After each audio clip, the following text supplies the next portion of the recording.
মানুষের জন্য কথা বলতে হবে, জাত ধর্ম বর্ণ নির্বিশেষে মানুষের অধিকারের জন্য আওয়াজ তুলতে হবে। আর নওশাদ সিদ্দিকী আর বিশ্বজিৎ মাইতিরা একবার কেন 100 বার জেলে যেতে প্রস্তুত আছে। তেলিকাদি নির্বিশেষে পিছড়ে বর্গের মানুষ সহ মুসলমানদের অধিকার, উচ্চ বর্ণের অধিকারও যে অধিকার ক্ষুণ্ণ হবে, যে তাদের অধিকার কেড়ে নেওয়া হবে, যারা ক্ষতিগ্রস্ত হচ্ছে তাদের পাশে দাঁড়িয়ে আওয়াজ তুলবে। এই আওয়াজ তোলার জন্য একবার কেন 100 বার জেলে যেতে প্রস্তুত আছি আমরা।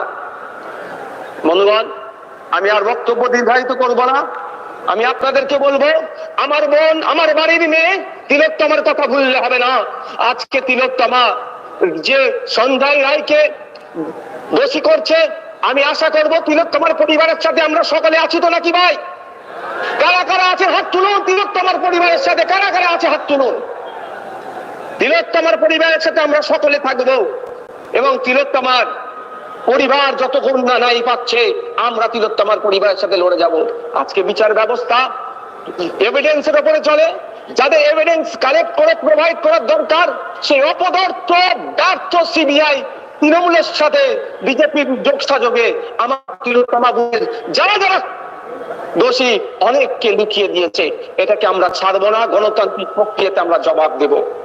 বন্ধুগণ, আজকে আমরা ওয়াকআপ নিয়ে হচ্ছে, আমি একটা প্রশ্ন তুলে ওয়াকআপে ছেড়ে দেবো। ওয়াকআপ বোর্ডকে আমরা আরটিআই করে জানতে চেয়েছিলাম, বা উত্তরও দিয়েছে। 1 বছরের ওয়াকআপ বোর্ডের ইনকাম কত, সেখানে দেখতে পাচ্ছি 1 কোটি টাকার নিচে। আর অপরদিকে আমরা কি দেখছি, রাজ্য সরকার বলছে ইমাম ভাতা নাকি ওয়াকআপ বোর্ডের মাধ্যমে দেওয়া হয়। প্রায় 43,000 ইমাম মুয়াজ্জিনকে ভাতা দেওয়া হয়। প্রায় 150 কোটি টাকা 1 বছরে ভাতা দেওয়া হয়। আর ইনকাম বলছে 1 কোটি টাকা।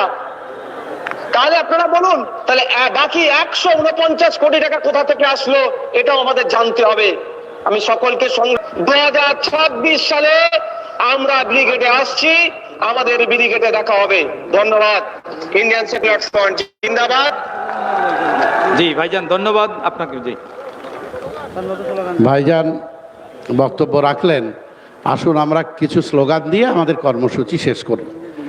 ইনকলাব জিন্দাবাদ, জিন্দাবাদ জিন্দাবাদ, ইনকলাব ইনকলাব ইনকলাবি জিন্দাবাদ, জিন্দাবাদ জিন্দাবাদ, আইএসএফ জিন্দাবাদ, জিন্দাবাদ জিন্দাবাদ, আইএসএফ জিন্দাবাদ। জিন্দাবাদ জিন্দাবাদ। এই মেহনতি মানুষের লড়াই চলছে, চলবে, চলছে চলবে। এই গরিব মানুষের লড়াই চলছে, চলবে, চলছে চলবে। এই অধিকারের লড়াই চলছে, চলবে, চলছে চলবে।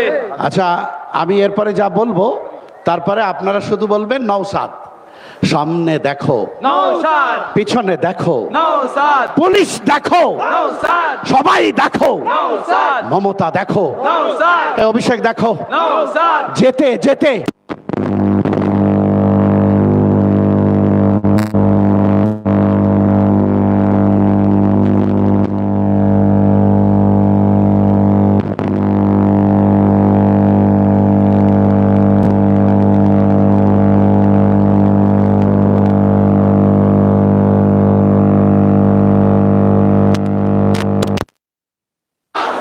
চব্বিশ পরগনায় ভাঙড়েতে বীরভূমেতে